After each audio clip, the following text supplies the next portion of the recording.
back, lads. Good to see you, boys. Yeah, thanks, mate. Good to be back. How's your week been? Oh, great. Good weather at the moment. Love this time of year. Yeah, it's Yeah, the it best this time. We're in Perth. We're coming into winter. It's got those fresh, like clear days. Bit cold at nights, which is nice, I reckon. Not too much breeze. The sea breeze isn't kicking in at 12 o'clock, blowing the beautiful hell out of sunny it. days. Just cracking days. Get like a 25-degree sunny day. Perfect.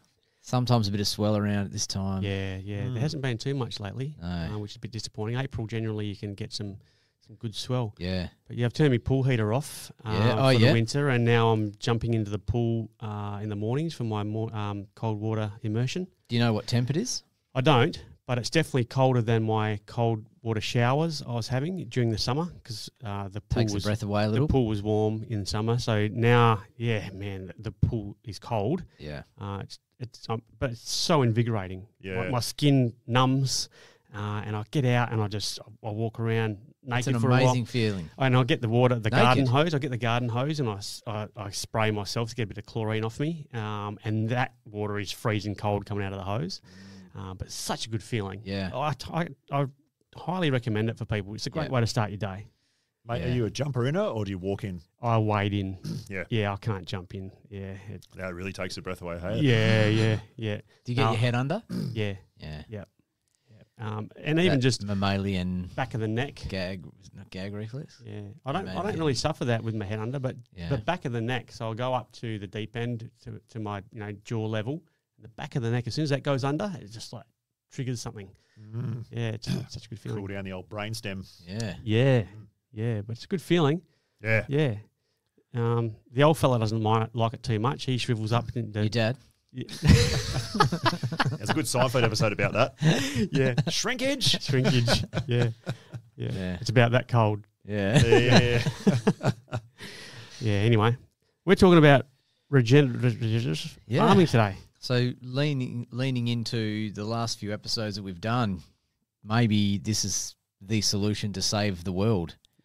Mate, I'm often of the belief it is. Mate, that is not a big call. I totally agree with you in that call. So we're talking about regenerative agriculture. Yeah, that's easy for you to say. Rooster's just going to say regen ag all day because he's struggling. RA. Yeah. Mate, you're right. It is the solution. Yeah, I think it is. Because it incorporates so many other changes which would be required to implement that. Environmental, so it solves so many food problems. system, carbon, if that's your thing. Yep. Yes. Food supply. So for people that don't know what regenerative agriculture is, let's run them through it. So it's a system of farming principles and practices that seek to rehabilitate and enhance the ecosystem of the farm by placing a heavy premium on soil health. And there's several ways that farms can do that. But one of the major ways is having ruminants.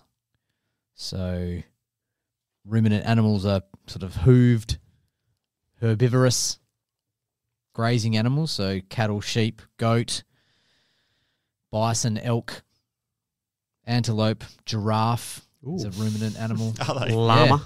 Yeah, llama. Over 200 animals. But those ruminant animals get their nutrients from plants.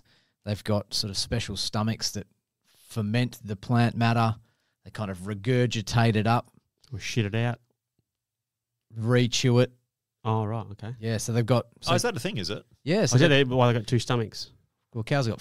is it 4? Is it? Is that the definition of a ruminant? It's got more than one stomach? You got like the monogastric... Yeah. And then like the Yep.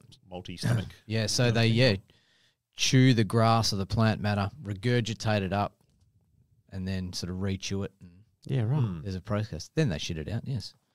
Yeah, so... That's the good shit, isn't it?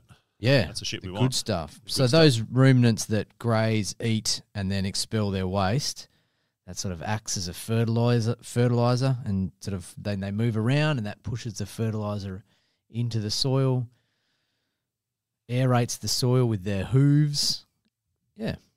Really, really interesting. Probably in the last, maybe people have been doing it for a long time, maybe 20 years or so, but yeah, sort of coming into prominence now where a lot of people are speaking up and saying this is the way that we can change our soil health and improve outcomes for animals, the environment, farmers. Because before the 50s, mate, we got our food and our produce from local small farms.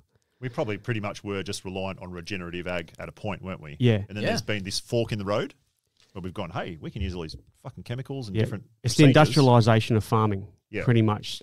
Yes. Broke away from that small farm supply to major commercialised, massive, big farms. Monocropping and... Yeah.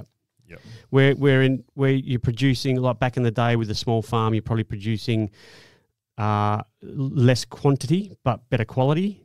Now they're producing far more quality but lesser quantity and lesser quality of produce. Yeah, and one of the things that is a sort of a detriment, or one of the things that they talk about that can't work with regenerative ag, is the scale. How do you scale this so that you can feed the planet? Yeah. And I guess that's what those feedlots were, to sort of upscale that, make more money for less, get enough food out to everyone. But it's definitely... But the food quality is less. Yeah. And look, by my comments, I don't ever mean to diss farmers. I have utmost respect for farmers. I know farmers, and they work their asses off. Yep. And I guess Australian farming is a lot different to farming in the US and Canada. Yeah. I hope that we have maybe better principles in place or better practices in place. Well, I think a lot of our farmers are doing this anyway. Yeah. Because they can. The scale of the land, we've got a large land supply. Yeah. Cattle farmers can do this, or be grass-fed, grass-finished, organic, without meaning to. They're out in the paddock out the back. Yep. And the other thing about regenerative ag is you can use lots of different land, hills, rocky land with trees. If anyone's driven through the Pilbara and Kimberley in WA, there are cows just roaming. They're in the middle of nowhere. They're in the desert, almost up there. They're a hearty animal. Yeah. And to have that scale and that large land mass allows us to have those things. So I hope we're better than the US. Yeah. I was listening, and I think I mentioned this last week on our glyphosate podcast. I was listening to some farmers from the UK on a podcast, and they've now gone from traditional farming practices to regen agriculture. And they listed, the interviewer asked them what were the major problems with modern industrial farming. And they listed a few things. They said that their yields had plateaued. So over a couple of decades, the yield that they were receiving had plateaued. Their growing costs had grown exponentially, so high growing costs. A reliance and an expense on chemicals. They also listed soil degradation as one of the major problems of modern farming. And I found that interesting, and made me have a bit of a look into traditional industrial type farming. And it's expected that the food sector, and we talked about different sectors in our climate change podcast a couple of weeks ago, the food sector is responsible for 30% of greenhouse gas emissions. It produces 1.3 billion tonnes of food waste, per year, whilst 1 in 10 people are undernourished. And a lot of that food that gets produced does go to waste. The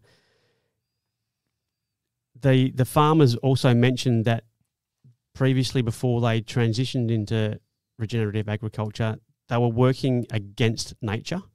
They just said that for 100 years of farming, we've attempted to fight nature to produce high yielding crops and so on, instead of working with nature. And I think the movement now with Regen Ag is to work with nature to produce better quality food.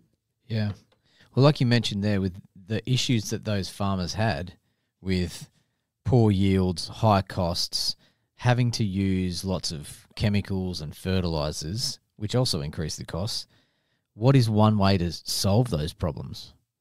And it's regenerative ag, right? You look at the principles of, reduced tilling, increasing the diversity of plant life, so the microbiome of the soil increases, sort of decreasing or not rotating crops or overcropping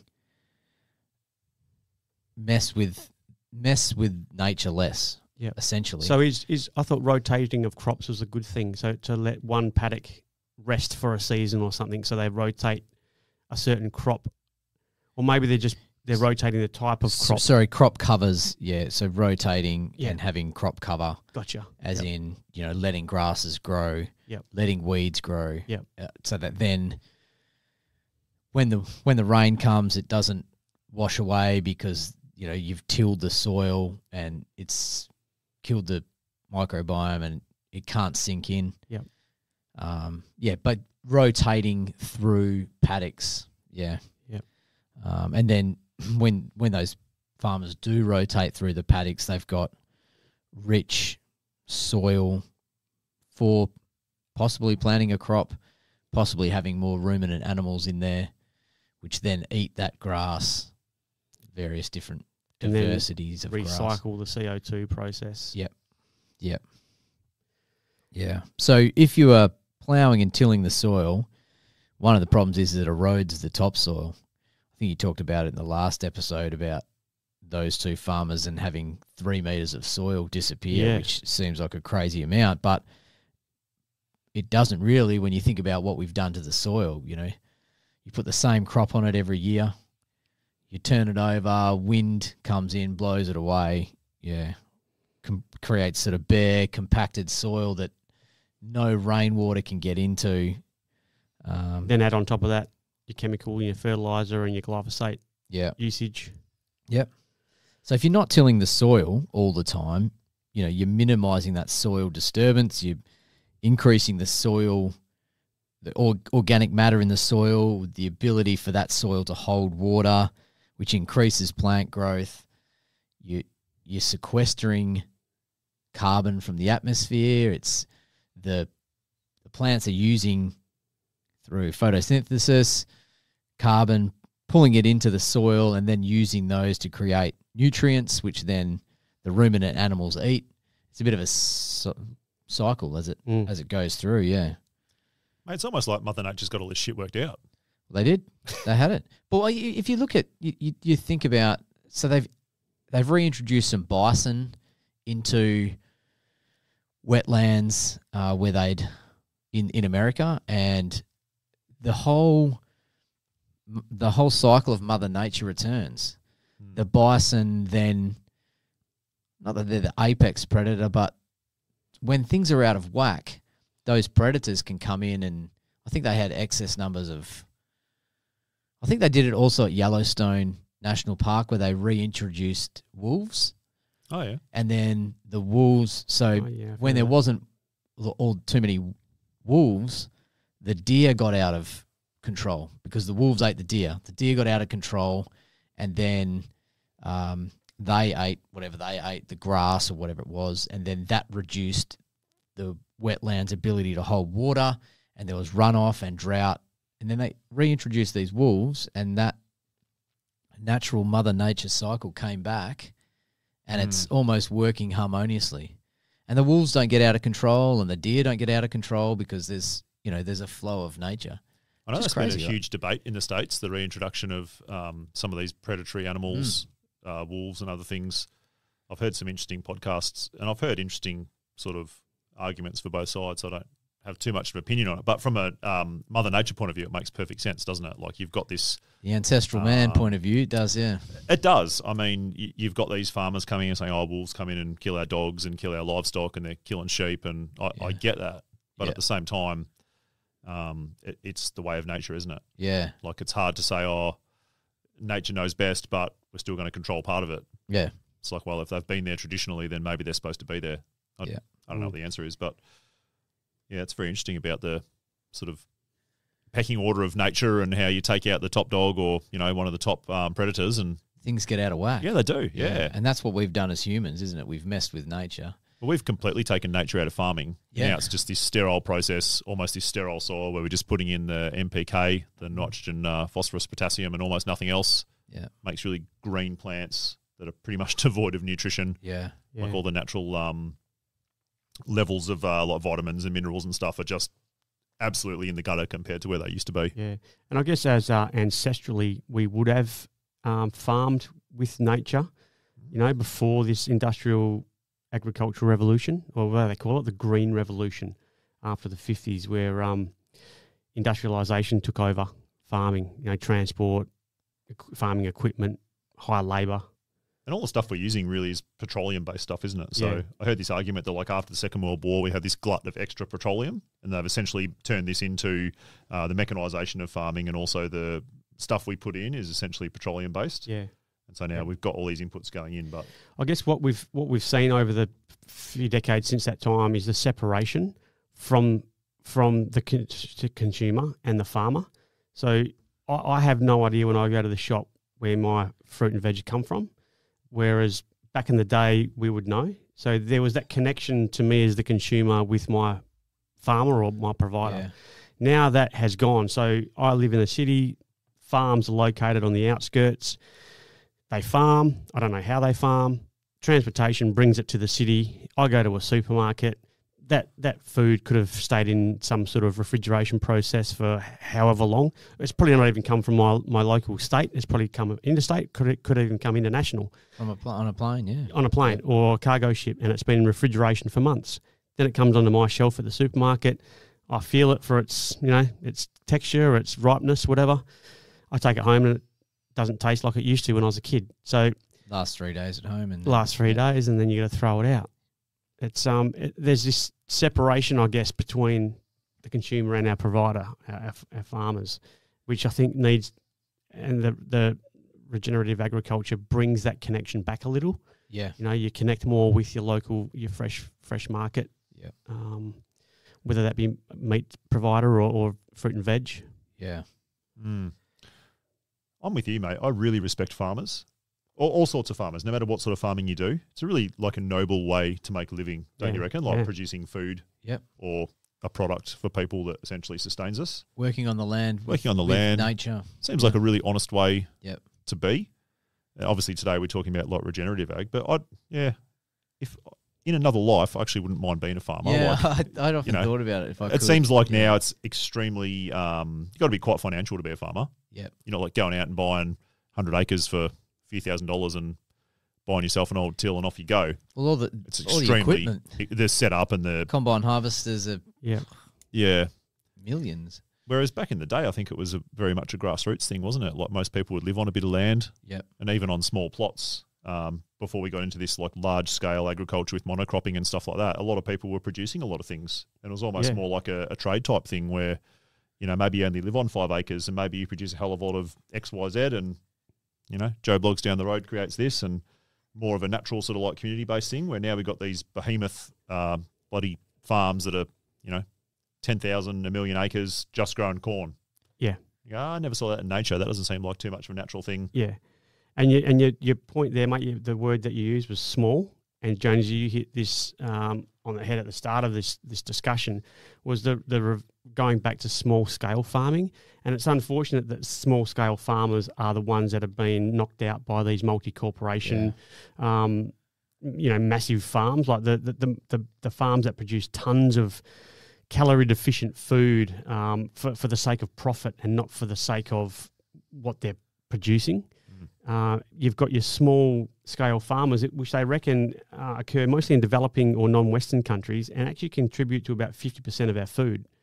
But what happens with these small base farms and regenerative farms is they do get bought out by these large corporations that see the potential for money to be made.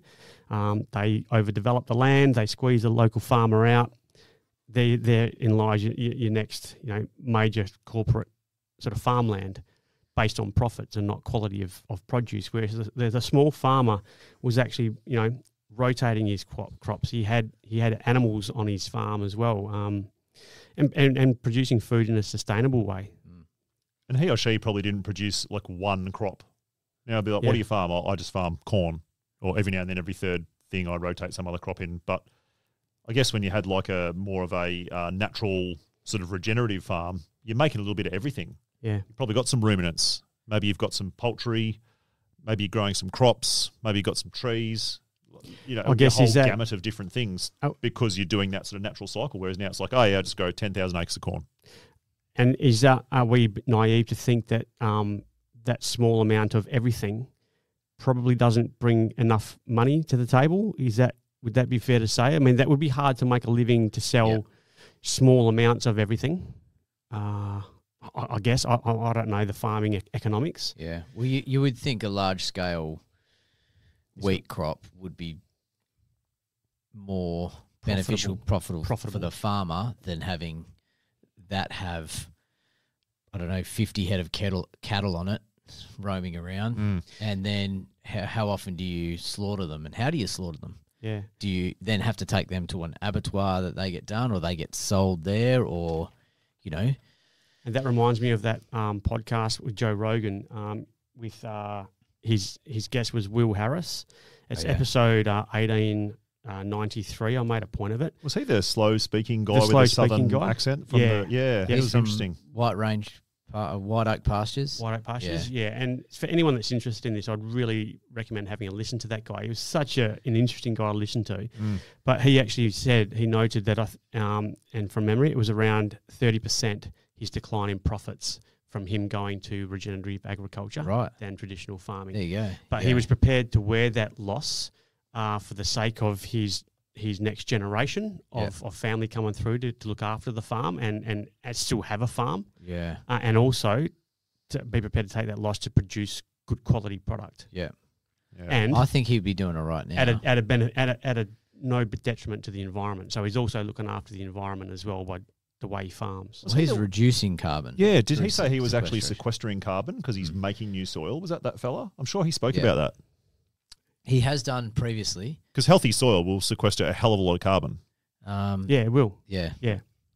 And that again, I think I mentioned this on our climate change podcast, is discussed in that Woody Harrelson Netflix documentary. And I got the title of that because the last time I couldn't remember. Kiss the Ground. It's called Kiss the Ground.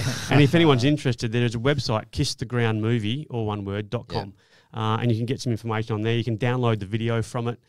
Even they've got a download of the video available for schools, for teachers to download and present to schools. Oh, yeah, wow. That's good. Really, really interesting show. And Woody Harrelson, I think, speaks from the heart with this. I think it's a passion of his. Yeah. But, yeah, definitely worth a watch. And they talk about that, the quality of soil and it sucking in that CO2 back into the soil. Provided you're not tilling it, spraying it, killing it. Yep. Well, I actually got a few things off their website. Did you? Kiss the Ground one. Yeah, about sort of the aims of. So it says off their website, Kiss the Ground Regenerative Ag aims to capture the carbon in the soil and above ground biomass plants and reverse the current global trends of atmospheric accumulation and climate change. But it's really interesting some of the stuff, how deep some of these things go into. So there's a couple of really good docos. One called Sacred Cow that I've mentioned before. 2040 is another good one. But interestingly, when the cows eat, I'm probably going to butcher this, but when the cows eat the carbohydrate, which is the grass, and they're chewing it, there is a chemical, like a micro organism, that when the cow's eating that is released from the carbohydrate, CHO, whatever it is, and then that eats some of the methane in the atmosphere. So reduces the methane that is, one of these big greenhouse gas emitters, which is one of the arguments for or against having red meat, is that, there's too much methane. So the methane that comes from the cow is about 3% of the greenhouse gases in the world. So they talk about greenhouse gases. I think you mentioned 30% of greenhouse gas comes from the agricultural industry. Well, only 3% comes from cows. Yeah. So it's nothing, really. Yep. And you look at transportation and the amount of greenhouse gases that produces. Yeah.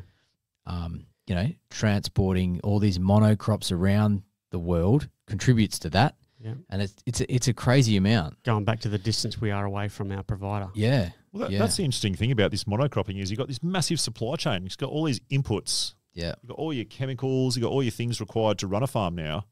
Whereas that, what was that fella's name from the White Oaks? Will Harris. Will Harris. Like they're making everything they need like on that property. All their inputs are coming from the property. So they're completely self-sustainable. Yeah. Whereas like these supply chains are global supporting these farms. You've got stuff coming from everywhere. You're not going to have a farm that has a glyphosate plant on there and it's got an MPK processing plant and all that sort of stuff. Yeah. You've got these massive long supply chains. So everything's coming on ships, airplanes.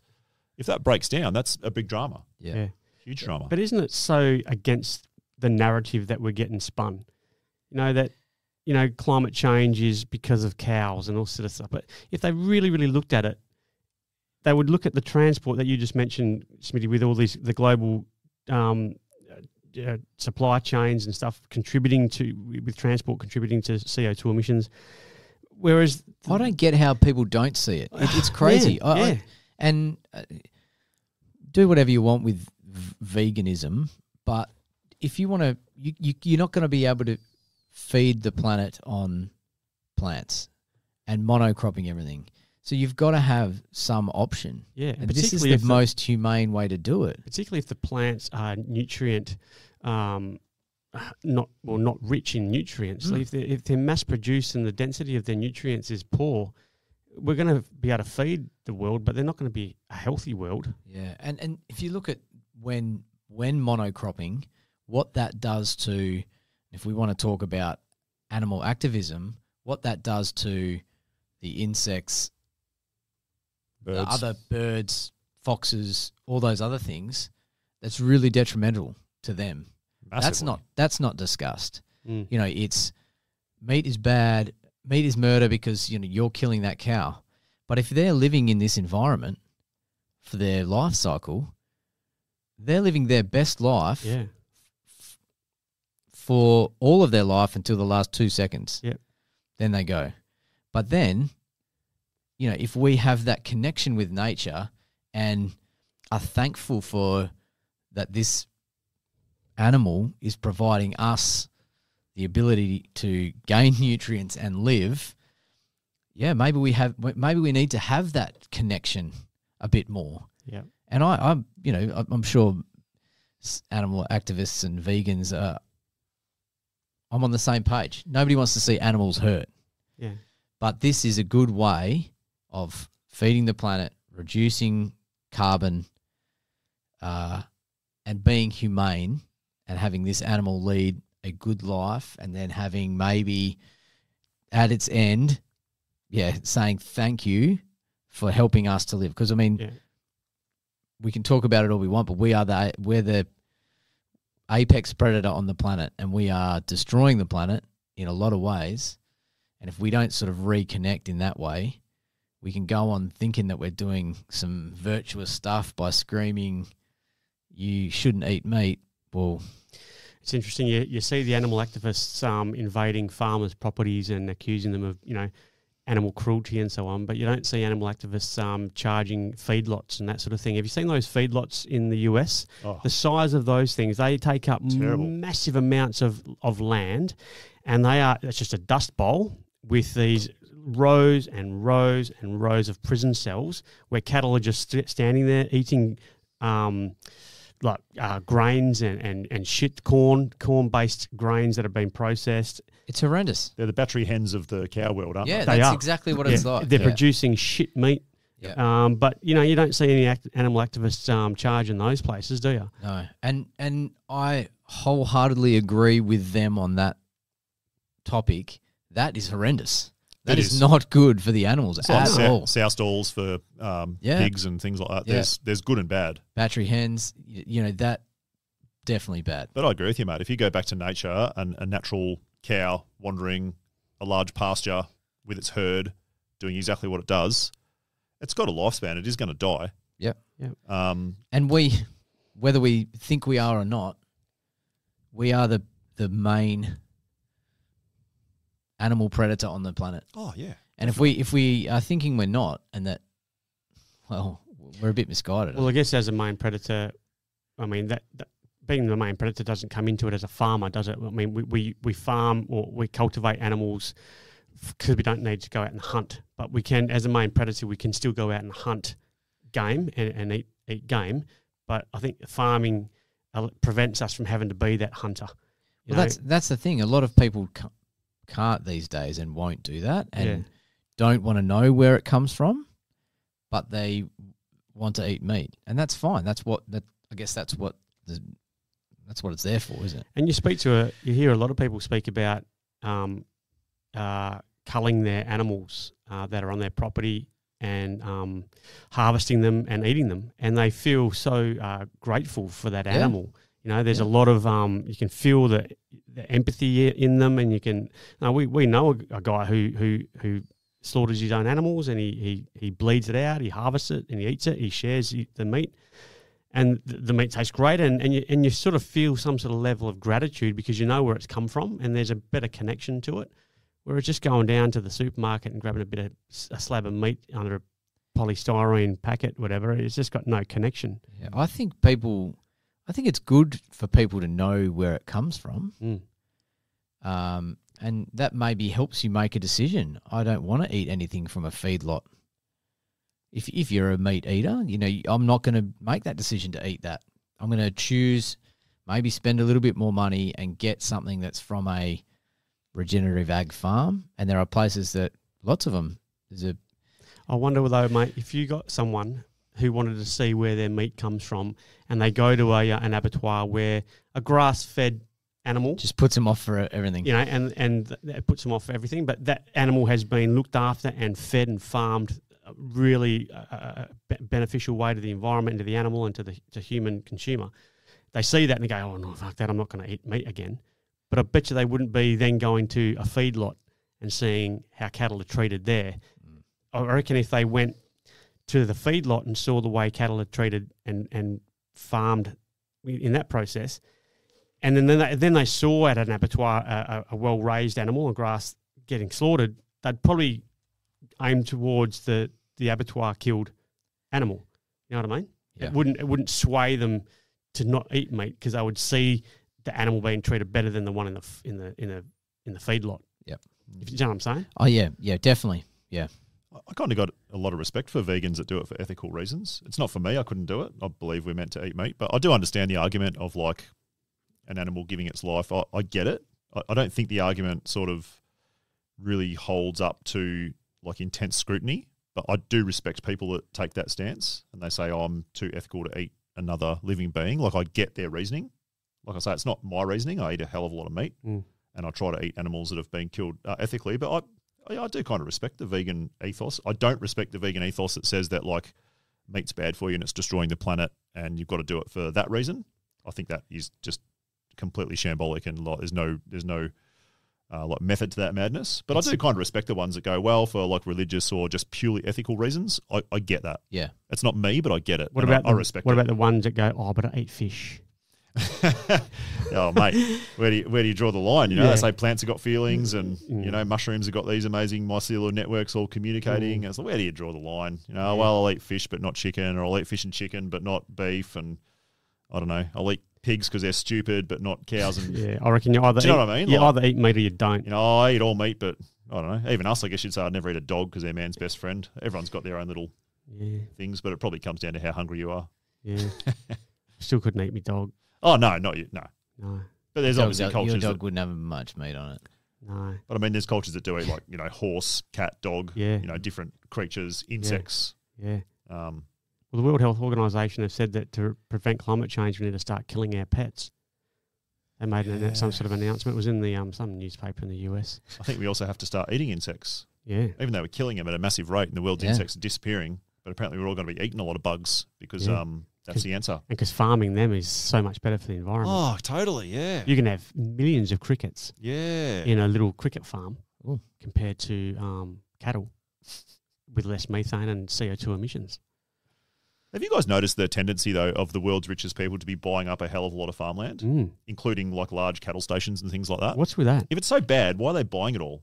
It's like every time I hear some mainstream media, which is pretty rarely, it's like, oh yeah, Bill Gates has bought another 10,000 acre farm in Texas or something. Is this because they What's can he see the doing? writing on the wall with CO2 trade-offs, buying out your CO2 emissions? Well, like I'm wondering if is he going to buy all these farms and then just take them offline, be like, no more beef for you? Or does he understand the value of it? Or is it just a business decision? Or I don't know. I don't have any interesting input to add to this, but I just notice it and I'm curious about it. Yeah. My first thought is because he's a grub, I reckon there's some sort of devious... He wants to live in the soil. There's some sort of devious plot with him. Yeah, I don't think he'd be like buying it all up to say, look, let's get some more cattle per acre or whatever and really regenerate this land and it's... Nah, I reckon he's all about making fake hamburgers and shit. Exactly. He said that. So this article here, climatesciencenews.com, it's farmland for GMO food and biofuel because this is 2019, Impossible Burger, which makes those chemically laden soy burgers, was facing a shortage of soy because it relied on farms that didn't use genetically modified seeds. So that comes back to Bill Gates's seed bank and so the reason he's purchased this massive lot of farmland, his quote, "The agricultural sector is important. With more productive seeds, we can avoid deforestation and help Africa deal with the climate difficulty they already face. It is unclear how cheap biofuels can be, but if they are cheap, it can solve the aviation and truck emissions." Nope. So he's looking at bringing down the emissions by creating monocropped seed farms for soy, biofuel, and his Impossible Burgers. My God. He's such a caring person. He's always Doing caring it for the about man. Africa. Hey, he's always looking out for Africa. I wonder if he makes a buck out of it. I don't know. Doubt it. I don't know. It's all for the good of it, eh? Hey? Just does it off the goodness of his heart, I reckon. Man.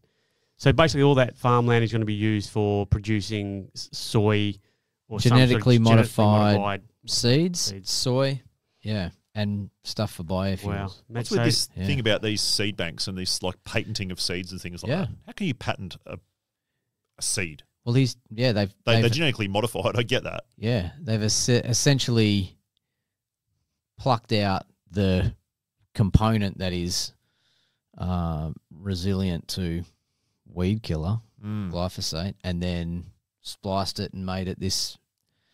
But what I mean is, how do we allow a human to own a patent on something that creates food? Well, I think they're just doing it, aren't they? Like, are we going to get to a point where they'll start genetically modifying cattle? They'll say some bullshit thing like, oh, these cattle are 5% more resistant to climate change. Yeah. Some bullshit thing. I'll be like, I own cattle now. Yeah. Bill Gates owns the cattle patent. Yeah. Well, these cattle are resistant to foot and mouth disease, genetically modified. Yeah. Where's the end point for this? If people can own patents on food, that's concerning. I see where this ends, mate, is a two-tier society, not monetary based, but ethical based. I see people in one society happy to live in the hustle and bustle of the city and just go to the shop and get their organic or their GMO derived food. Impossible Burger, and save the planet, thinking that whatever they're doing is right. And the other society will be one that lives out maybe in the fringes and lives in a community where it shares produce, naturally grown, with no genetically modified influence. And they just live maybe a healthier life. But the other people in the city may be happy as well, living that way. I just see that humanity branching off into those two distinct, unless we're forced in some way to have to live under Bill Gates's rule and his sort of dogma of farming and whatever. I don't know. That's how I see it. I'll take the fringe lifestyle. Yeah. Bring it on. Again, and once again, people are going to vote with their dollar. You know, if you just thinking the same thing, like you said there, if people are happy living that way, they're going to live that way. If they're not, they're going to make a change. They're going to use that money, and who knows? Maybe that little community that you go out to, you don't have a job. You have.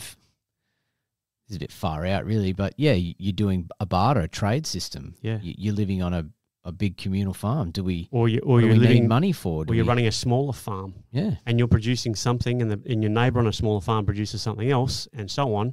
and then collectively you all meet in the town square on a weekend. Fuck, you guys talking communism or what? In theory, communism works. Talking old school days. You know? Yeah, yeah. Talking community. But I just think that this regenerative agriculture topic is one that is not. It still seems. I think it's getting better, but it still seems a bit fringe, a little bit, a little bit too far out, and people haven't looked too far into it. I mean, that's probably what I was getting at with the vegan concept, was that people, and it's the same with anything really. People aren't looking too deeply into other things. You know, they're getting that superficial mainstream narrative of feedlot cattle is bad, so all meat is bad. But if we look at it and you dig down, you know, regenerative ag, the benefits of the impact on the climate are huge. We're sequestering carbon from the atmosphere, and if we're thinking that carbon is one of the main contributors to global warming and the global climate change crisis, then that is one way to fix it. You know, we're helping our farmers. You know, we're improving yields. We're improving less reliance on chemicals and fertilizer. We're improving the soil health. We're improving the life of the cow or the ruminant animal that we're using. A greenhouse reduction in pesticides, reduction in reliance on glyphosate and monocropping. We can use different land that's not flat, that's not ripped every tree out of it. We can use hilly, rocky land because these hooved animals are designed to go up these hills. They can eat the plant matter up on the hill. They can walk down the hill. We don't have to rip. If you look at farmland, you know, to get those monocrops of grain, soy, wheat, corn, you've got to have flat land so that your tractor can run along it. You've got to have no trees around, you know. The benefits of regenerative agriculture are massive. They are. And you've rattled off a heap there, mate. And the biggest one, human health. Yeah. Imagine... Imagine our population eating nutrient-dense food, really, really nutritious food, with no chemicals in it, no glyphosate, no fertilizer, no nothing. Imagine all these social ailments that we suffer, like mental health issues, gut health-related issues, all these autoimmune conditions. Yeah, they could be eradicated within a year or so if everyone went to consuming food from regenerative farming. Yeah. Imagine that. That'd be awesome. That would be amazing. Yeah. Have you guys heard that saying now, overfed, undernourished? Yep. Yeah. Like we're just eating so we much just food. Eat too much food. Too much food, but it's got nothing in it. Yeah. And if you look at like the reference, nutrients reference values for food that was assessed like back in the 40s and 50s versus what it actually is today, the difference is staggering. Yeah. All our soil's depleted of all its minerals, nutrients, things like that. We're replacing very few selective things because we know what we need to put in to make plants grow green, just your NPK fertilizer and a few other things, but we're not replacing, you know, all that, you know, zinc, copper, magnesium, all the things that's in natural soil, and it's just got nothing in it. Well, we wouldn't have to supplement with magnesium, would we? No. If we weren't destroying the soil. Yeah, so like we've spoken about, I don't think if you live in a low tox environment with healthy food, you need to supplement. But the fact is we don't live in a healthy environment and we don't eat good food all the time. So that's why I think we do need to supplement as a society. Yeah. But yeah, like you said, that will be one of the benefits. And we do talk about voting with our dollar all the time. There are great places doing regenerative farming. There are, even if you're looking at Perth, I've talked about them before. Dirty Clean Food, big on that. There's another one called Gin Beef. Yep. Remember we had Matt Kershaw on. He talked about one that was in the hills somewhere, I think.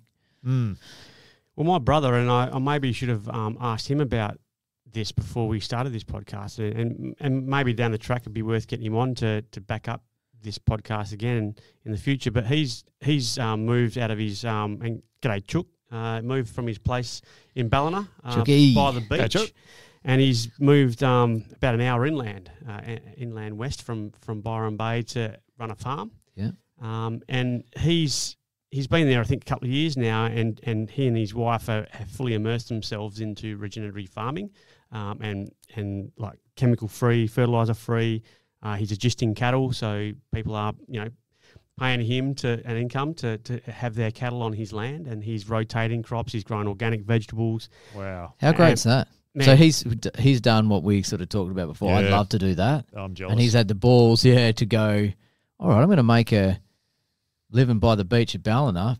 Far out. There's not many better places than that. Jeez, that's a rough part of the world. Yeah. I don't know how he manages over there. Yeah. So gone and bit the bullet and gone, this is really what I want to do. I want to make a difference in the world. Yep. Yeah, that's They've got their own amazing. dam, they've got their own quarry, got heaps of land. He just wanted his boys to grow up on some property and enjoy the outdoors, and they're loving it. And his wife, Flo, she grew up on a farm in France, in southern France, so she's fully immersed into that whole, regenerative farming, traditional farming practice. What a great start to life for his kids. Yeah. Far out. Yeah. I'm heading over there next week, so I can't wait to try some of his veggies out of his garden. Oh, yeah? Yeah, I'm looking forward to that. That sounds amazing. Yeah, Get him on. Have a we chat. should do, hey, because he said it's been a massive learning curve for him. He's learning a lot from other local farmers, which again, there's your farming network getting together. He said there's a lot of work to do. That every time there's something that has to be done, or something has to be fixed on a farm, like machinery and all that sort of stuff. It really is a massive full-time job, isn't it? Yeah. So he actually, I Probably think good for a bloke who likes to keep busy. Yeah, definitely. And I think he identified some depletion of his soil. So he actually he had it sprayed Tested. with organic, so this organic matter. Yeah. So he actually got that the soil covered and reincorporated those bacteria into his soil. So he's gone to a lot of effort to get it up to where he wants it, Good on him. Yeah. I think they talk about now in the regenerative ag, like getting that diverse crop cover to start putting all the stuff back into your soil. So they say mixing between between 16 and 30 different species of like grass and weeds and all these things, and you spread it like as a seed, and then that sequesters a lot of good stuff back into the ground. Well, is that how canola started? Is that how a lot of canola farms started? Because they put canola into the resting paddock, and whilst they grew their wheat, whatever. But then it became popular for canola. Overgrown. Yeah, it became actually a commodity, so they could use or farm canola for canola oil and so because on. they need all that good omega-6 so that we can, Yeah. being sarcastic. Yeah. But I think it was, I don't know, correct me if I'm wrong, I thought that was where canola come from. It was used as a sort of substitute resting paddock farm before it became a commodity. Yeah. Don't know. I have to ask Jimbo about that. Yeah. Ask him, mate. Yeah, it's a super cool topic. Yeah, it's great, yeah. But, we could do small, very, very, very microscopic versions of it in our own backyard. Yeah. Yep. And you can support these people. Like the barrier for everyone is cost, right? Isn't it? Yeah. Like we look out for, we try and buy almost all our food organic. There's certain things you can't get. And when we can, we try and buy biodynamic. But man, it is so expensive. It's so expensive. Yeah. But it's worth supporting. If you can offset that expense by growing some of your own. Exactly. But if you can afford to get it, you're not going to eat better food. Yeah. Like again, biodynamic food has been proven to have more nutrients in it than normal store-bought food. So you're getting more bang for your buck. You're getting more actual substance in your food. And if you want to prioritise your health, you might have to spend a bit more money. Having good nutrient-dense food is good for your health. Yep. I know people that just do it for their kids. Yeah. Which is really sad. Like for a financial point of view, they take the hit and they say, I'll buy this normal food for myself and I'll buy my kids. That makes me really sad to say that. But at the same time, it's ultimate sacrifice as a parent to, when you've got to start making those choices. But it's a shame we've gotten there. It's a shame that we can't have this, that we're not further along down the track where some of these amazing sort of regenerative, biodynamic, organic farms have popped up and we are creating better food. Yeah. We shouldn't have to make this choice around food. Yeah. I remember when I was a kid, my grandpa telling me that the situation with food when he grew up, even through the Depression and that, was you could always afford to buy meat and vegetables. They were very inexpensive. And if you wanted to buy junk food, that's what was very expensive. Right. So he said, like, you could always eat clean food. You could always buy a roast, vegetables, things of that nature. But if you wanted to buy, like, processed food, that's where the big money was, and that's where you had to make your sacrifices. Wow, hasn't that flipped on its head? Now, it's like if you've got no money, if you're a uni student living on bloody Oz Study, whatever they call it, you're going out and buying a box of Pop-Tarts and fucking Yeah. bag of 2-minute Cocoa noodles. Pops and some 2-minute noodles and some ramen. But no one can afford to buy, a lovely pasture-raised, grass-fed, grass-finished roast, some organic vegetables. That's like crazy talk now. Yeah. Throw in an organic bottle of wine, Wow. be a bloody Yeah. $100 meal. Yeah. Like it'd be cheaper to go out and have a meal at a restaurant. But it just shows how we flipped Yeah. in 3 generations. Definitely. My grandpa's generation to my generation, because he grew up on a poultry farm. Yep. The changes that we've seen as a society, we're just so geared up now to eat crap. Yeah. Yeah, aren't we? Yeah, and we've just got that chronic health epidemic, and a lot of it comes back to what we put in our bodies. Yeah. So we've got to support these guys. Definitely. We've got to support this. We've got to vote with our dollar, like Yep. CJ says. It's so right, because that's the only thing that gets people's attention. Yeah, and there are solutions. There are solutions Oh, out most there, definitely. and people are doing some great stuff. Mm. Yep. Yeah. Yep. So it's not all doom and gloom Nah, like not at all. we've been led to believe. And if we, use our money wisely, put it into the good things that are going to help change the health and the environment. And Yep. There's some good Perth-based websites now. There's Perth Organics. Yep. They deliver. So they're an online thing, and you can buy a range of organic foods. There's Dirty Clean Food, like you spoke about. Yeah. There's a whole range of other organic websites that you can go Yeah. through. There's co-ops now. Yep. There's co-ops in a lot of areas where you can join a cooperative, and they'll order like organic foods in bulk. So you put in an order in advance of time, and then you can get it in, so it decreases the price. Yeah. They do it out of the Gidgee Bakery, don't they? Yeah, there's all sorts of can ones come up in the hills. Collects, Yeah, absolutely. From If local you're farmers tight on money, I know there's some people that run the co-ops, Oh, and then you can choose to either be involved in like the bagging up of it and the distribution to get it at the cost price, or if you want to pay a little bit extra and just come and all your stuff's bagged up ready for you, then you pay a slight premium. So some of those people actually get all their food for their family just by running a co-op, knowing that most people don't have the time to be involved, so they pay a very slight extra premium. Still a lot cheaper than the shop. There's ways to do it. Yeah. Solutions. There's out always a there. way. The markets are cheap often. Yeah. If you're not buying crazy exotic stuff and you're buying seasonal food, you Yeah. can often get food pretty cheap at the market. So Yeah. There are small things we can do that contributes to the greater good. 100%. Yeah. And contributes to your health. So you can do Yeah. it for selfish reasons too. That's it. Yeah. Well, Yeah. All right. another good one. Sounds like we've covered that off. Yeah. Good It's an interesting stuff. topic, though. Yeah, really interesting. And like we say pretty much every week, go out and do your own research and don't just listen and be fed the mainstream. Get out Yeah. there and do some digging. Yeah. Don't Look listen into to us that. either. Research what we Yeah. say. Could all be shit. Yeah. We're just a bunch of blokes getting together and doing our own research. But Yeah. Kiss the Ground, 2040, Yeah. Sacred Cow. Mate, There's is, a lot is of them 2040 out there. about soil or? It's about a lot of, it's about Sort of regenerative clock ag. It's ticking with- about the energy solutions and Yeah. those kind of things. So it is, initially it's kind of starts out a bit doom and gloom, but then they put some, put some solutions in place is that that are a all really on a quite good. streaming service? I don't think so. No. You might have to look that one up, Yeah. but it's quite a good one. Yeah. The guy did another doco, I think it was about quitting sugar. He did that one initially. Oh, yeah. And I think he's an Aussie actor. And then he did this one, which is quite Yeah. good. It didn't get, there was a couple of releases in cinemas, so you had to be sort of in the know to find out about it, which is a bit sad because I was going there already on board. You want to get that out to the mainstream for everyone to Yeah. hear it, but Yeah. hopefully, it may have been picked up by some streaming services and people have seen it. So Looks like Kiss the Ground is on Netflix. it is, yeah. Yeah. So if Yeah. you've got Netflix, you can check it Yeah. out. Or 124 minutes. 2040. I was wondering Yeah. about 2040. Yeah, Woody Harrelson. Oh, sorry. Yeah. Yep. But yeah, get out there, Yeah. do your own stuff, and till next time. Yeah. Good to see you, boys. Good on you guys. See you next See week. you, lads. Yeah, enjoy Ballina. Say Yeah. to Chook for us, and Yeah. Yeah, Catch get a some couple of photo- barrels. Get some photos, mate. Yeah, I will. Yeah. yeah, Kissing the good ground. stuff. Yeah. See you, boys. Air guitars.